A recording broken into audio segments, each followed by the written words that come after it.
karena takut salah-salah. Ya. Oh, inangi rumah boru saragi sumbayak. Hun raya. Ya, dari raya itu namanya Beringin Raya ataupun Hutabayu Raya. Tapi tinggal asal dari sana. Istri saya lahir di Jakarta karena mertua itu kerja di Angkatan Darat. Ya, pindah-pindah terus dari Jakarta ke Bandung, Bandung ke Magelang, dari Magelang pulang ke Medan, meninggal di Medan. Ya. Kami sudah dikaruniai Tuhan 2 orang anak. Saya ceritakan sedikit. Kelahiran anak kami yang pertama namanya Samuel Elkardian Tondang, itu keajaiban. Karena kami 2 tahun menunggu. Jadi istri saya sudah menangis-menangis berdoa, saya juga ikut menangis berdoa. Karena istri saya pikir jangan-jangan saya ini mandul. Jadi kami berdoa. Jadi Tuhan kasih. Setelah 2 tahun Tuhan kasih. Maka kami beri namanya anak itu Samuel. Anak yang diminta dari Tuhan. Begitu. Ya, kami bergumul betul seperti Hana. Istri saya seperti Hana, jadi dia bergumul, berdoa terus dan diberikan Tuhan. Lebih apalagi menakjubkan waktu dia lahir. Waktu dia lahir sebenarnya itu nggak bisa, harus dipakum dia karena langsung dagunya yang nongol. Jadi agak apa seperti tercekik begitu. Ya, rupanya 2 bidan dan 2 perawat di situ yang menangani anak saya lahir itu. Mereka bidan yang paling tua pemilik klinik itu tidak tutup mata waktu saya berdoa. Saya bilang dalam doa saya, segala penghalang anak saya lahir disingkirkan di dalam nama Tuhan Yesus. Urapi tangan para bidan yang ada di sini untuk menolong anak saya lahir. Tadi pada waktu kami suntik apa itu ya? Suntik untuk imunisasi pertama, bidan itu panggil saya. Dia bilang, saya mau cerita sedikit Pak Pendeta. Karena waktu kelahiran anak Bapak sebenarnya itu sangat luar biasa bagi saya. Kenapa rupanya Ibu? Baru dia bilang, waktu anak Bapak sebenarnya lahir itu tidak bisa dia keluar, harus dipakum. Tapi waktu Bapak berdoa katanya, saya melihat dengan jelas dengan mata kepala saya sendiri, anak itu langsung tunduk dan keluar. Dan dia lahir dengan baik. Saudara yang kasih dalam Tuhan, akhirnya keluarga itu sungguh-sungguh di dalam Tuhan. Dan anaknya yang kena narkoba juga dibawa kepada kita layani dengan baik. Sekarang sudah menjadi pendeta. Tepuk tangan untuk Tuhan Yesus.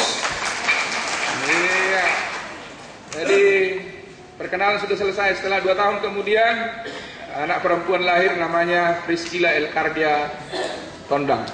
Jadi 2 kami dikaruniai anak, 1 laki-laki, 1 perempuan. Saya pikir perkenalan sudah cukup. Baik, saya mulai dengan 1 cerita. Atau kita baca ayat Mazmur dulu ya, 133. Mazmur 133, ayat yang tidak asing lagi, sudah dinyanyikan juga di depan dengan suara yang merdu dari Marga Tondang semua. Mantap sekali. Ya memang Marga Tondang ini rukun-rukun ini, saya lihat ini. Ya.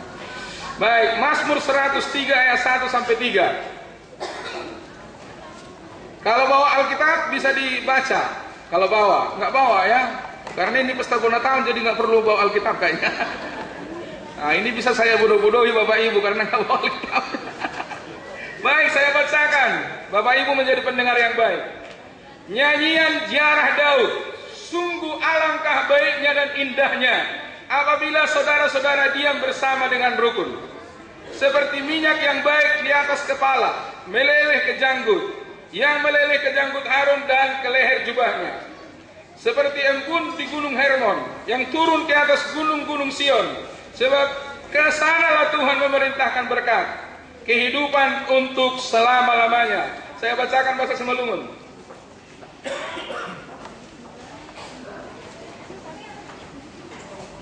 Karena kita Simalungun, jadi baca bahasa Simalungun. Doding laho takok, humbani si Daud, tonggorma, naha diarni apa naha jengesni, anggorap kundul namar sanina.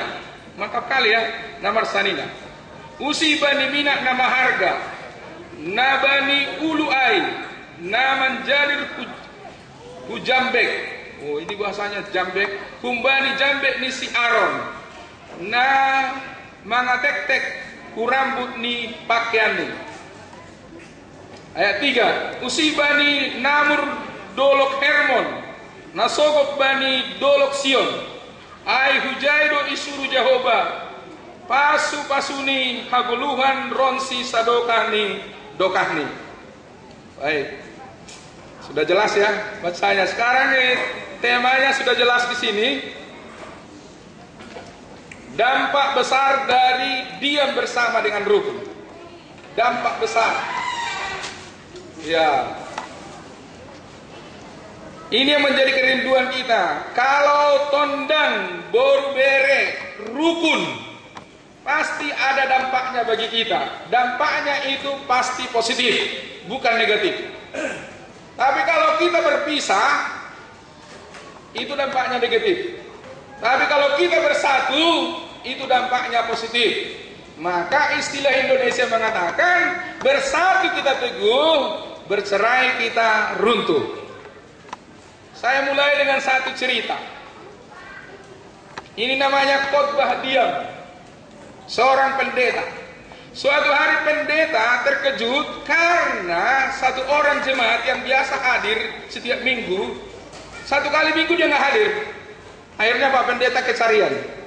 Di mana kawan itu ya? Biasanya hadir dia ke gereja, tapi kok hari ini dia nggak hadir? Kemana dia? Akhirnya setelah selesai kebaktian, Pak Pendeta merenung apa yang mau dilakukan. Akhirnya Pak Pendeta mengambil keputusan mengunjungi Bapak yang tidak hadir itu. Jadi waktu dia berkunjung ke sana, pas rupanya Bapak ini sedang menyalakan api. Sedang apa dia? Berdadang gitu ya. Berdadang bahasa apa dia? Sedang apa itu? Oh, memanaskan badan lah dekat api. Seperti buat api unggun lah begitu. Jadi Pak Pendeta nggak ngomong, cuma dia ambil kursi, dia duduk dekat Bapak itu. Mereka sama-sama duduk, diam. Jadi orang itu dia mangguk-mangguk. Jemaat ini mangguk-mangguk dia karena datang pendetanya mangguk-mangguk. Jadi Pak Pendeta juga nggak ngomong, dia pun juga ngomong cuma ngangguk-ngangguk aja. Jadi berjalan terus, berjalan sambil mereka memanaskan badan di situ dengan Pak Pendeta. Dan apa yang terjadi? Pak Pendeta lihat jam. Dia rencana kayaknya mau pulang atau apa ini. Akhirnya Pak Pendeta sebelum pulang, dia lihat jam, dia berpikir apa yang mau dilakukannya. Mulai dia ambil jepit dan diambilnya satu bara, dipisahkannya dari api itu. Rupanya waktu ditunggu berapa lama, bara itu semakin lama semakin apa padam dan betul-betul mati, tidak ada api. Dan setelah itu duduk lagi Pak Pendeta ini, diam lagi dia. Di anggota jemaat ini pun mangguk-mangguk dia, mangguk-mangguk. Mendengarkan khotbah diam ini dia mangguk-mangguk. Dan setelah itu Bapak Ibu, Pak Pendeta lihat jam lagi, dia mau pulang. Akhirnya dia pindah lagi yang tadi bara itu, yang sudah padam itu, dimasukkannya lagi ke dalam gabungan bara yang tadi. Dan secepat mungkin langsung bara itu menyala lagi karena pengaruh bara-bara yang lain. Jadi ini sebenarnya gambaran bagi kita. Dan itu dilanjutkannya akhirnya jemaat itu salam Pak Pendeta mau pulang. Makasih Pak, hari Minggu saya pasti datang lagi. Mantap sekali. Jadi ini maksudnya, kalau dalam kebersamaan itu, kalau ada satu orang pisah dari kebersamaan itu, dari kesatuan itu, ada dampaknya yang negatif. Dia bisa padam. Jadi saya berharap marga Tondang itu saling memperhatikan marga Tondang dengan satu marga Tondang dengan satu dengan yang lainnya. Harus saling memperhatikan. Karena kita ini satu. Walaupun ada cerita-cerita mungkin, tapi kita ini satu, marga Tondang. Terutama kita satu di dalam Tuhan. Walaupun katanya ada orang marga Tondang sekarang, ya, yang jadi penganut saudara Siman kita seberang, ya kan gitu. Tapi nggak apa-apa. Tapi kebanyakan saya lihat marga tondang itu mereka sudah menjadi pengikut Kristus. Bahkan sudah lama. Bahkan ada beberapa orang pendeta. Ya, bukan hanya pendeta masa sekarang ini, dan dulu-dulu sudah ada marga tondang jadi pendeta. Sudah ada. Saya ingat di Siantar ada marga tondang pendeta. Nah, masih waktu itu saya masih apa itu? Kecil ya. Nah, saya diceritakan ada pendeta marga tondang. Berarti marga tondang ini sudah diterangi oleh Tuhan Yesus, sudah mengalami terang Tuhan Yesus. Oleh karena itu Bapak Ibu yang kasih dalam Tuhan, kebersamaan kita ini memang harus dipelihara dengan baik. Harus memperdulikan satu dengan yang lain. Bukan karena saudara semarga, tapi kita juga saudara di dalam Tuhan Yesus. Haleluya. Baik. Kembali kita yang tadi itu, ayat tadi itu. Bahasa yang dipakai di sana, Bapak Ibu Saudara yang dikasihi Tuhan. Saya pegang aja mic-nya. Kurang dekat. Ya. Oh ya.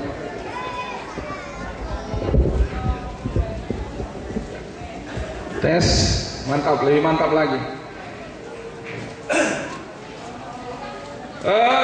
Dari Mazmur 133 ayat 1 tadi, ada dua kata yang sangat penting di situ.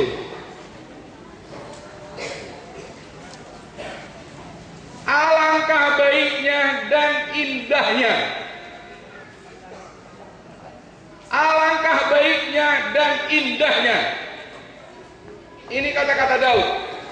Baik dan indah. Saya percaya semua orang senang kata yang baik dan yang indah. Makanya kita semua ada di sini sekarang berpakaian. Kalau saudara lihat pakaian Simalungun, itu dipakai orang Simalungun itu indah. Ya, apa ini namanya? Gotong ya. Gotong dari satu lagi yang di belakang apa? Bulan. Nah, bulan dengan gotong. Itu. Jadi indah. Semua orang senang melihat yang indah. Karena itu Bapak Ibu Saudara yang dikasihi Tuhan, rupanya kesatuan itu, hasadaun itu adalah rancangan Tuhan, bukan rancangan manusia. Perhatikan kata indah. Kalau kita baca Kejadian pasal 1, ada kata-kata ditulis di sana, setiap selesai penciptaan, Allah melihat itu baik. Allah melihat itu baik. Bisa dibaca nanti di sana. Kalau saudara baca Bible, Kejadian pasal 1 jelas diungkapkan di sana. Setelah hari pertama Tuhan katakan, dibuat Tuhan itu baik. Dibuat Tuhan itu baik. Jadi tidak ada manusia yang diciptakan Tuhan jelek.